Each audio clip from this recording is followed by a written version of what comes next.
सौंदर्य धरती पर बहती गंगा मैया आजी हो। अरे वृंदावन में यमुना तट पर खेले कृष्ण कन्हैया, खेले कृष्ण कन्हैया। योगी से तेरी में हमारा नाता, जय जननी भारत, जय जननी भारत।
ज्ञान मिटे अज्ञान गुरु जी हमारे, हम आए शरण तुम्हारे।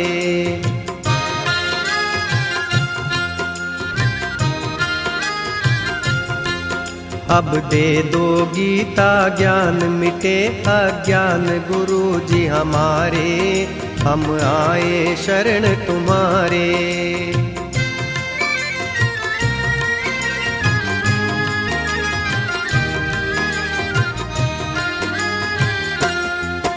बालकपन खेलन में खोया,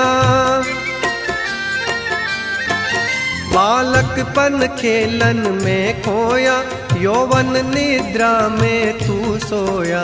भय वृद्ध तो हो गए जर्जर गात हमारे, हम आए शरण तुम्हारे। भय वृद्ध तो हो गए जर्जर गात हमारे, हम आए शरण तुम्हारे। अब दे दो गीता ज्ञान मिटे अज्ञान गुरु जी हमारे, हम आए शरण तुम्हारे।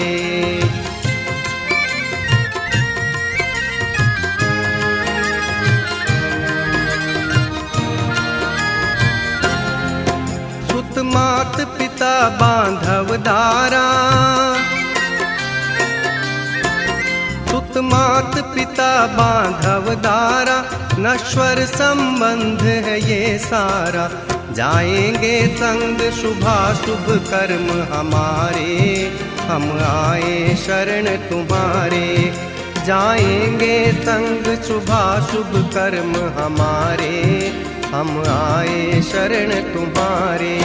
अब दे दो गीता ज्ञान मिटे अज्ञान गुरु जी हमारे, हम आए शरण तुम्हारे।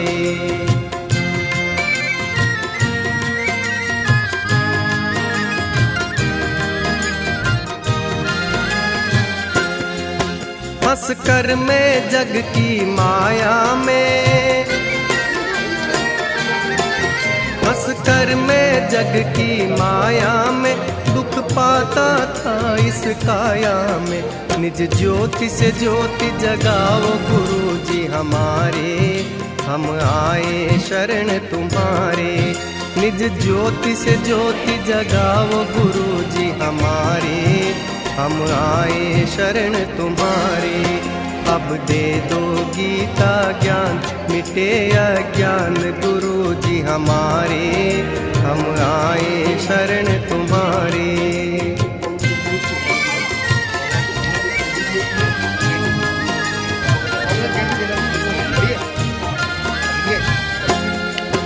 सेवक पर स्वामी दया करो,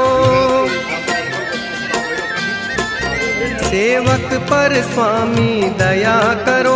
भव भय सब संकट आप हरो, कर्मों के दोष न देखो आप हमारे, हम आए शरण तुम्हारे। कर्मों के दोष न देखो आप हमारे, हम आए शरण तुम्हारे। अब दे दो गीता ज्ञान, मिटे अज्ञान गुरु जी हमारे, हम आए शरण तुम्हारे।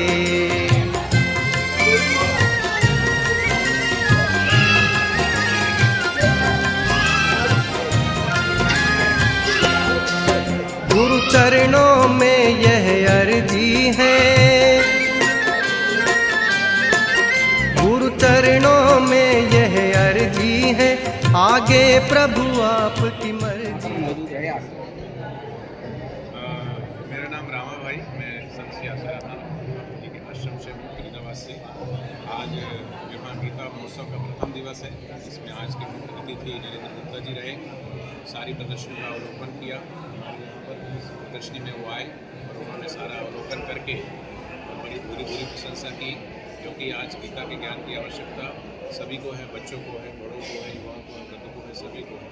कहीं ना कहीं गीता ज्ञान का जो प्रचार प्रसार हो, उसी के लिए हरियाणा सरकार के द्वारा ये गीता महोत्सव, अंतर्राष्ट्रीय गीता महोत्सव मनाया जा रहा है।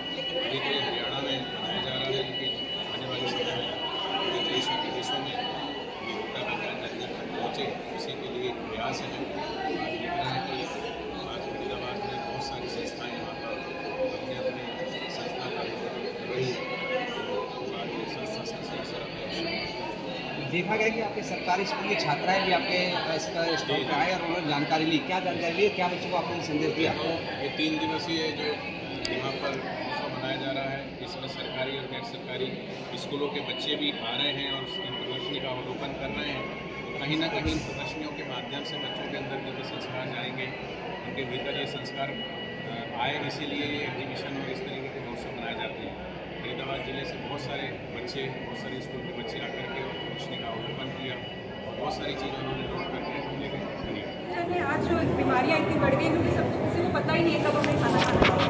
जैसे यहाँ पे लिखा है कि 11 से 1 के बीच में ध्यान भजन करना चाहिए, बट हम लोग का जो खाने का टाइम है वो 1 बजे के बाद का ही होता है, क्योंकि हम सो के उठ के नाइट शिफ्ट करते हैं। तो यहाँ पे इसके अलावा और भी बहुत सारी चीज़ें मुझे देखने को मिली, जैसे कि अभी मैं सुन रही थी यहाँ पे जो आचार्य जी बोल रहे थे कि किस तरह से बच्चों को संस्कारित करना बहुत ज़रूरी है। और मैं देख के यहाँ पे बहुत मुझे एक चीज़ से बहुत अच्छा महसूस हो रहा था, क्योंकि छोटे छोटे बच्चे यहाँ पे प्राणायाम कर रहे हैं, त्राटक कर रहे हैं। बाल संस्कार के माध्यम से बापू जी ने इतने संस्कार बच्चों को दे दिए हैं, ताकि बच्चे मोबाइल से हट के अपनी संस्कृति को समझे। और ये स्टॉल पे इतनी सारी चीज़ें लेके एक मन प्रफुल्लित सा होता है कि एक जो संत जो इतने सालों से जेल में है, जिस पर आरोप अभी तक कोई सिद्ध भी नहीं हुआ है, कोई आरोप सिद्ध नहीं हुआ है, बस एक लड़की के कहने पे उसको बेल भी नहीं दी गई है। 10 साल से वो आज जेल में है। उसकी इसके बारे में जो 55 साल से 20 साल से जो मुझे पता लगा, 50 साल से बापू जी सेवा कार्य कर रहे हैं। उनके महिला उत्थान मंडल है, उनके बाल संस्कार केंद्र है, युवा सेवा संघ है, जो उन्नत कर रहे हैं समाज को। आज वो जेल में है संघ।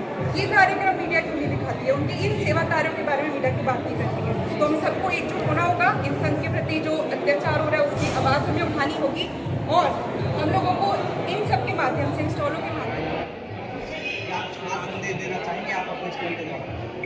देखो जी, यहाँ बड़ा ही खुशी का माहौल है। प्रतिवर्ष की तरह इस वर्ष भी पूरे हरियाणा में अंतर्राष्ट्रीय गीता महोत्सव मनाया जा रहा है। हमारे बड़ा हर्ष का विषय, खुशी का विषय है। 5700 वर्ष होने को है भगवान श्री कृष्ण को गीता ज्ञान दिए हैं, तो उस गीता ज्ञान जन जन तक पहुँचे, उसके लिए हरियाणा सरकार की ये पहल है। आज हरियाणा के लगभग 23 जिलों में ये गीता महोत्सव मनाया जा रहा है। उसी कड़ी में यहाँ फरीदाबाद जिले में भी ये गीता महोत्सव मनाया जा रहा है। सेक्टर 12 के कन्वेंशन हॉल में ये प्रदर्शनी आप देख रहे हैं। प्रदर्शनी के माध्यम से गीता का ज्ञान जन जन तक पहुँचे, उस हेतु हमारे गुरुदेव पूज्य संत श्री आसाराम जी बापू 50 वर्षों से नगर नगर घूम करके गीता ज्ञान भागवत सत्संग के माध्यम से जन जन तक गीता का ज्ञान पहुँचा रहे हैं। भगवान श्री कृष्ण कहते हैं, यदा यदा ही धर्मस्य ग्लानिर्भवति भारत अभ्युत्थानम अधर्मस्य तदात्मानं सृजाम्यहम्। जब जब धर्म की हानि और अधर्म का बोलबाला होता है, तब तक भगवान श्री कृष्ण आदि नारायण की राम के रूप में, कभी कृष्ण के रूप में, कभी संतों के रूप में इस धरा पर आते हैं और गीता ज्ञान के माध्यम से जन जन तक मोक्ष के मार्ग हम कैसे प्रशस्त कर सकें। भक्ति मुक्ति बहुत जरूरी है, इसलिए भगवान अगर जीव के कर्म अगर पसंद आ जाते हैं तो भगवान कहते हैं उद्धव संत सदा अति प्यारे। भगवान श्री कृष्ण कह रहे हैं अपने परम मित्र परम सखा उद्धव जी से, उद्धव मोहि संत सदा अति प्यारे, मैं संतन के पीछे जाऊँ जहाँ जहाँ संत से आए। क्योंकि भगवान आते हैं वो दुष्टों को मारने के लिए आते हैं। राम जी आए रावण को मारा, नरसिंह भगवान आए तो हिरण्यकश्यप को मारा, कृष्ण जी आए तो कंस को मारा। लेकिन भगवान से बड़े कहते हैं गुरु ब्रह्मा गुरु विष्णु गुरुदेव महेश्वरा गुरु साक्षात परब्रह्म तस्मै श्री गुरु। भगवान श्री कृष्ण ने भी ये हमको बताया है कि जीवन में गुरु कितने जरूरी है। तो इसलिए भगवान भी संतों की महिमा गाते, उद्धव मोहि संत सदा अति प्यारे, मैं संतन के पीछे जाऊँ जहाँ जहाँ संत। तो ऐसे भगवान श्री कृष्ण की वाणी, उनका ज्ञान पूरे विश्व तक, और गीता एक ऐसा ग्रंथ है जिसकी जयंती मनाई जाती है। भगवान श्री कृष्ण की जो वाणी है, गीता है, उसकी लगभग हजारों से भी ऊपर टीकाएं की गई है। गीता एक ऐसा ग्रंथ है। महाराज जी, आज मुख्य अतिथि रहे नरेंद्र गुप्ता विधायक है जोगी प्रसाद से, आपने स्टॉल बनाए, क्या कुछ खास उन्होंने कहा और आप लोगों ने क्या कुछ खास हमने मुझे संदेश स्टॉल के माध्यम से इधर देखे स्टॉल के माध्यम से समझाया। बाल संस्कार प्रदर्शनी है, बच्चों के अंदर दिव्य संस्कार आए। आज भारतीय संस्कृति का जो है ज्ञान बच्चों को नहीं मिल पा रहा है, इसलिए बच्चे इंटरनेट और मोबाइल से लगे रहते हैं। बच्चों को ना भगवद गीता के बारे में पता है, भगवद गीता का उनको श्लोक भी नहीं पता है। एक बच्चे का कर्तव्य है कि भगवद गीता का पठन पाठन करे, भगवद गीता के श्लोकों को कंठस्थ करे। वाणी कंठस्थ कर लेते हैं, लेकिन भगवान श्री कृष्ण की जो वाणी है गीता, उसके श्लोक कंठस्थ नहीं होते। तो कहीं ना कहीं इस प्रदर्शनी के माध्यम से बच्चे आते हैं तो वो देखते हैं, हमारी जो आने वाली जनरेशन है उनको ये एक प्रेरणा मिलती है कि हमारे भगवान श्री कृष्ण कितने महान हैं। गीता का ज्ञान पढ़ने योग्य है, और पढ़ने योग्य ही नहीं, मुक्ति के मार्ग में ले जाने वाला जो ज्ञान है उसके में भगवद गीता का ज्ञान है। मेरा नाम रामा भाई, संत आसाराम आश्रम।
भाग्य हमारे, हम आए शरण तुम्हारे।